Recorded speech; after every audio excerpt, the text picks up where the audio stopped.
अस्सलाम वालेकुम। Cooking with तायरा में खुशामदीद। कैसे हैं आप सब? उम्मीद है अल्लाह के फजल करम से आप सब बिल्कुल ठीक ठाक खैर खैरियत से होंगे। आज किचन में बहुत ही मज़े की यूनिक सी डिश बनने जा रही है। आपने शायद पहले नहीं खाई होगी, अगर नहीं खाई तो ज़रूर बनाइएगा, ट्राई कीजिएगा। मैं बनाने जा रही हूँ मूंग की दाल से मंगोचियाँ। बहुत ही मज़े की रेसिपी है। आइए देखें ये मज़ेदार रेसिपी कैसे बनाते हैं और इसके लिए किन किन चीज़ों की ज़रूरत है। मंगोचिया बनाने के लिए मैंने मूंग की दाल ली है 250 ग्राम। ये धुली हुई मूंग की दाल है, इसे मैंने पूरी रात भिगो दिया था और अब इसका पूरा पानी निकाल दिया है। मैं इसको ग्राइंड करूँगी और ग्राइंड करने के बाद इसको इस्तेमाल करेंगे। ये दाल के जो मसाले हम इस्तेमाल करेंगे वो ये हैं। यहाँ भी मैंने इस्तेमाल किया है धनिया पिसा हुआ 1 टीस्पून, नमक 1 टीस्पून, कुटी हुई लाल मिर्च 1 टीस्पून और ज़ीरा पाउडर 1 टीस्पून। इसके अलावा जो चीज़ें जाएंगी वो है एक मीडियम साइज़ की प्याज लेकर उसको फाइन सा चॉप कर लिया है, 5 से 6 सब्ज़ मिर्चें लेंगे और 3 टेबलस्पून लेंगे धनिया कटा हुआ। चलें जी, यहाँ पे मैंने ले ली है चॉपर मशीन। बिस्मिल्लाहिर्रहमानिर्रहीम। दाल डालेंगे इसके अंदर और उसको हम पीस लेंगे। मेरा चॉपर चूँकि छोटा है तो इसलिए मैं इसको आधी दाल पहले डालूँगी और फिर आधी दाल बाद में डाल के इसको पीस लूँगी। तो आधी मैंने इसको डाल दी है। आप चाहें तो इस आपके पास अगर ये मशीन नहीं है तो कोई बात नहीं, आप सिलबट्टे पे पीस लें या कुंडी में भी आप इसको पीस सकते हैं। और अगर पीसते थोड़ी सी आपको प्रॉब्लम हो तो आप इसमें 1 से 1.5 चम्मच पानी भी मिला सकते हैं।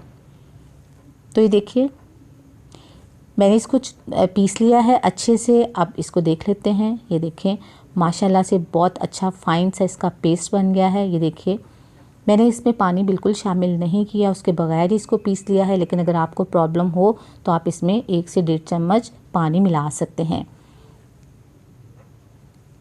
और बाकी जो दाल बची है वो भी मैं ऐसे ही पीस लूँगी। चलिए जी, अब बची हुई दाल इसके अंदर डालते हैं और उसको भी पीस लेते हैं बिल्कुल उसी तरीके से जैसे पहले हमने पीसा है। आपने पानी अगर आप शामिल करें तो इतना ना डालिएगा कि ये लिक्विड बन जाए, फिर इससे आपकी मंगोचियाँ नहीं बनेंगी, वो लिक्विड फॉर्म में आ जाएगी।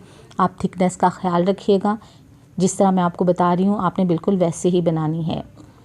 तो देखिए इसको भी मैंने पीस लिया है, इसको चेक कर लेते हैं। तो ये देखिए आपके सामने कितना फाइन सा इसका पेस्ट बना है। बिल्कुल भी ये लिक्विड फॉर्म में नहीं है। कंसिस्टेंसी देखें इसकी कि आप ये देखें कितना थिक है कि आप इसे हाथ से पकड़ के अगर आप इसको कोई भी शेप देना चाहेंगे तो वो आराम से दी जा सकेगी।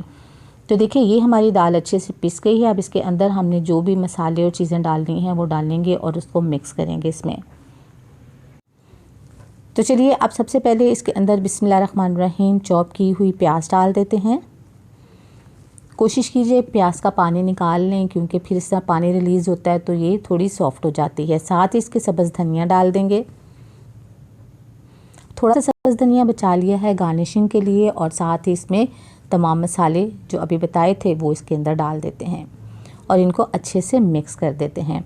फ्रेंड्स, अगर आप मेरे चैनल पर नए हैं तो मेरे चैनल को सब्सक्राइब कीजिए, बेल आइकन प्रेस कीजिए ताकि मेरी नई वीडियो की नोटिफिकेशन आपको फ़ौरन मिले। रेसिपी पसंद आए तो लाइक कीजिए, दोस्तों में फैमिली मेम्बर में शेयर कीजिए। तो देखिए तमाम चीज़ें इसको अच्छे से इसके अंदर मिक्स हो गई हैं माशाल्लाह से। अब हम इसको फ्राई करेंगे। तो देखिए ऑयल मैंने चूल्हे पे चढ़ा दिया है, ये गर्म हो गया है हमारा ऑयल और इसके अंदर अब हम मंगोचियाँ बना के डालेंगे। बिस्मिल्लाहिर्रहमानिर्रहीम। आप चाहें तो हाथ से भी डाल सकते हैं, मैं स्पून के साथ डाल रही हूँ और आप देख रहे हैं कि ये बड़े आराम से ये डाल रही हैं और ये इस बिल्कुल भी फैल नहीं रही हैं। यानी इसमें पानी की तादाद इतनी ज़्यादा नहीं है कि ये फैल जाएं और ऑयल में बिखर जाएं, ऐसा नहीं है। आपने भी जब बनाना है तो ख्याल रखना है कि ये इसकी कंसिस्टेंसी जो है वो ऐसे ही होनी चाहिए, यानी ये थिक होनी चाहिए, इस तरह लिक्विड फॉर्म में नहीं होनी चाहिए। तो इसको जब हम डाल लेंगे थोड़ी देर तक हम इसको बिल्कुल भी मूव नहीं करेंगे, यानी चम्मच से हिलाएंगे नहीं थोड़ी देर के बाद, ताकि ये सेट हो जाएं और फिर जैसे ही ये अच्छी सी गोल्डन हो जाएंगी तो हम इसे बाहर निकाल लेंगे। ये बनाते बनाते ही बहुत मज़े की और क्रिस्पी बन जाती हैं। देखिए तकरीबन 5 से 6 मिनट हो गए हैं इन्हें फ्राई होते हुए और अब इसको पलट लेते हैं। देखें ये अच्छी तरह से एक तरफ से गोल्डन हो गई है। इसी तरह हम हिला के इसको हर तरफ से गोल्डन कर लेंगे और जब ये अच्छे से क्रिस्पी हो जाएंगी तो फिर इनको निकाल लेंगे। एक यहाँ पे मैंने फ्लेम जो है मीडियम टू लो रखी है, इस वजह से कि ये अंदर तक अच्छे से पक जाएं। ये ना हो कि ऊपर से तो गोल्डन रहें और अंदर से कच्ची रहें, तो वो फिर जब आप इसको बनाओगे तो आपको टेस्ट भी नहीं आएगा और बहुत ज़्यादा जो है वो ग्रेवी में घुल जाएगी, तो उसको लुक भी अच्छी नहीं आएगी।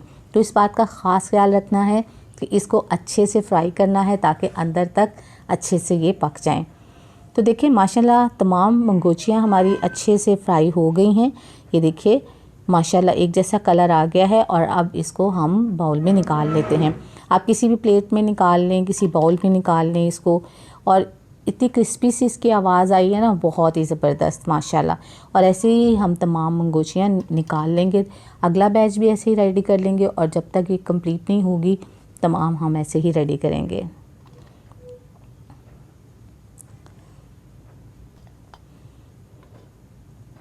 ये देखिए माशाल्लाह कितना ज़बरदस्त कलर भी आया है और बहुत ही क्रिस्पी बनी है।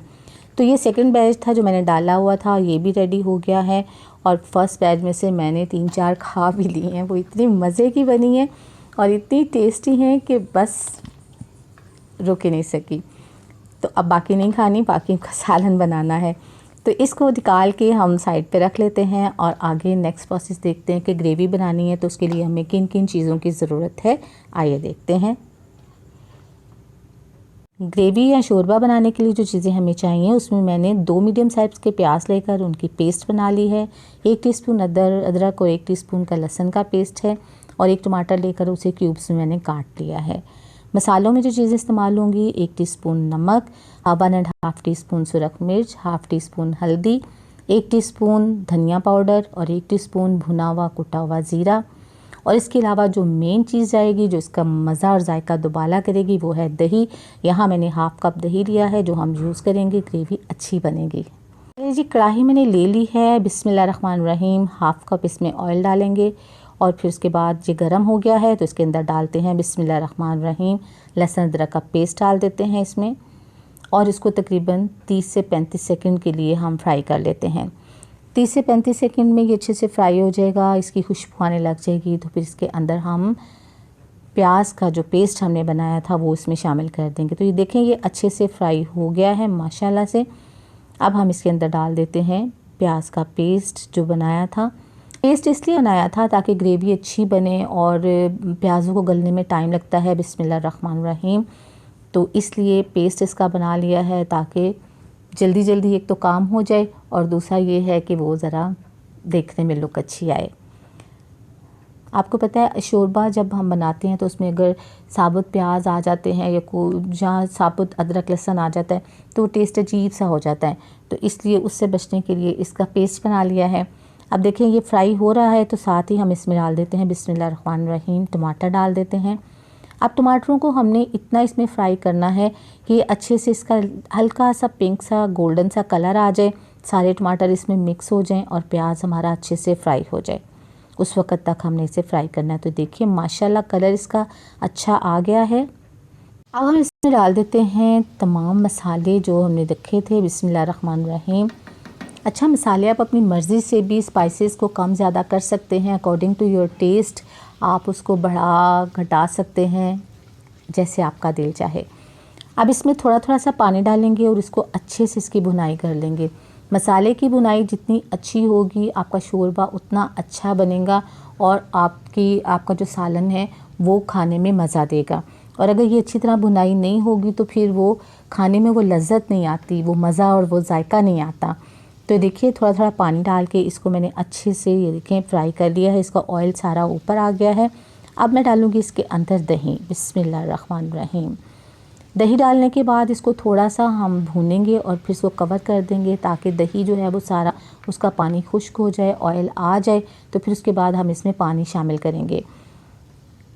इसकी ग्रेवी बनाने अगर आपको ग्रेवी बनानी है तो ग्रेवी बना लीजिएगा, शोरबा बनाना है तो वैसे तो इसमें शोरबा ही बनेगा। ग्रेवी जो है उससे ज़रा काम थोड़ा सा हो जाता है कि वो मंगोचियाँ सारा जो है वो थोड़ा सा पानी पी जाएंगी तो आपके बिल्कुल ड्राई हो जाएंगी। तो देखिए चलें जी, देखें ये माशाल्लाह से सारा ऑयल ऊपर आ गया है, दही देखिए बिल्कुल ख़त्म हो गया है, यानी ये परफेक्टली हमारा मसाला रेडी हो गया है। अब आपको जितना शोरबा करना है उतना इस पर पानी डाल दें। मैंने तकरीबन इसमें 5 से 6 कप पानी इसमें डालूँगी अभी इसमें, ताकि वो जब पक भी जाएगा और फिर उसके बाद वो यूज़ भी होगा। बिस्मिल्लाहिर्रहमानिर्रहीम। 5 से 6 कप पानी डालेंगे और इसको कवर करके रखेंगे और इसको पका लेंगे। तकरीबन 5 से 10 मिनट तक पकाएंगे ताकि ये अच्छी तरह पक जाए।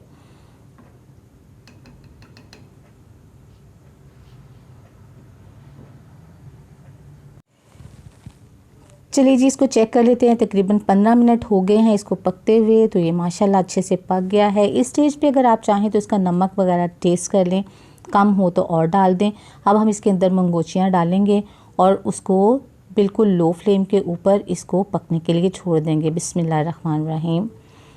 ये देखें, साथ ही इसमें सब्ज़ मिर्चें डाल देंगे, साथ ही इसमें सब्ज़ धनिया डालेंगे और खुशबू के लिए इसमें थोड़ी सी कसूरी मेथी हाथों पे मसल के वो डाल देंगे।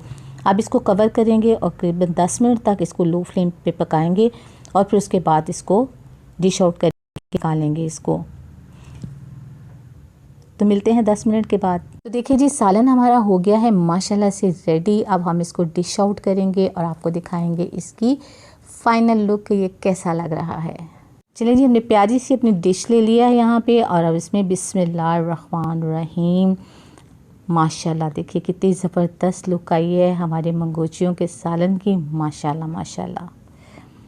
आज की रेसिपी आपको कैसी लगी है, अपना फीडबैक ज़रूर दीजिएगा। दुआ में याद रखिएगा, अपना बहुत सा ख्याल रखिएगा। अल्लाह ताला आपको ज़िंदगी की तमाम नेमतें, तमाम खुशियाँ अता फरमाए। आपकी ज़िंदगी में कोई दुख, कोई गम, कोई परेशानी कभी भी ना आए। आमीन सुमा आमीन।